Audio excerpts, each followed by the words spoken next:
Hi, welcome back to WBTV News this morning here on Bounce TV. I'm here with Paul Durso with Durso Capital Management, and we're talking a little sticker shock today, the cost of raising a child up until the age of 18. It's a scary number, but it is a six-figure number, right, Paul? Yeah, in a recent survey, they've discovered that on average for a middle-class family, you're looking at about $300,000 per child up to age, actually 17. That does not include college. How do you save? How do you begin to save for that expense? Because people, I'm sure, have multiple kids. What about people who have 3, 4, 5 kids, Well, I have 3 kids myself, so planning is a big part of the process. Yeah. Making sure you're prepared.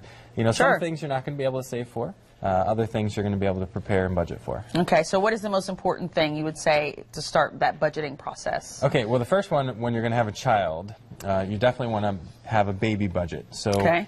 Look at all the expenses from formula all the way up to diapers and everything in between. Great tip here. What I'd recommend is there's a lot of services out there that will allow you to do subscription services. So where you can, like for formula and diapers, you can actually subscribe and they will send them to your house. Monthly. Kind of a monthly thing, yeah. And you'll get some discounts on it. You never run out, because as a parent, running out of formula and diapers can get pretty expensive. Sure. Running up to the corner store or whatever.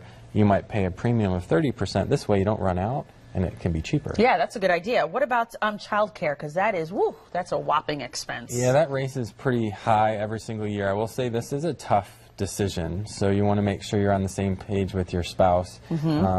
Just get together, talk about it. Look at the pros and cons of each. Budget the expense of a child staying home versus a parent staying home. Parent staying home versus going to work, and the expenses saving. Yeah. To decide on what to do there. Pros and cons, and see what works for you. Run the numbers and then make a list of the benefits. My wife stays at home. We think the benefit outweighs the cost of her. But at the end of the day, that's a tough decision for parents to do. So just figure out what's right for you. All right, you say build a cash cushion is another tip, right? It's something I do for my clients. We want to make sure we have a reserve. We like 3 to 6 months in cash reserve. There should be really no different scenario for your children. If there's one thing that's predictable about your kids, it's that they're 100% unpredictable. and so as the expenses with them, trips to the emergency room, heaven forbid, the doctor's office, those things add up pretty quickly, and they're never predictable. So having a cash cushion for your kids is pretty important. And really quickly, because we are out of time, paying for college.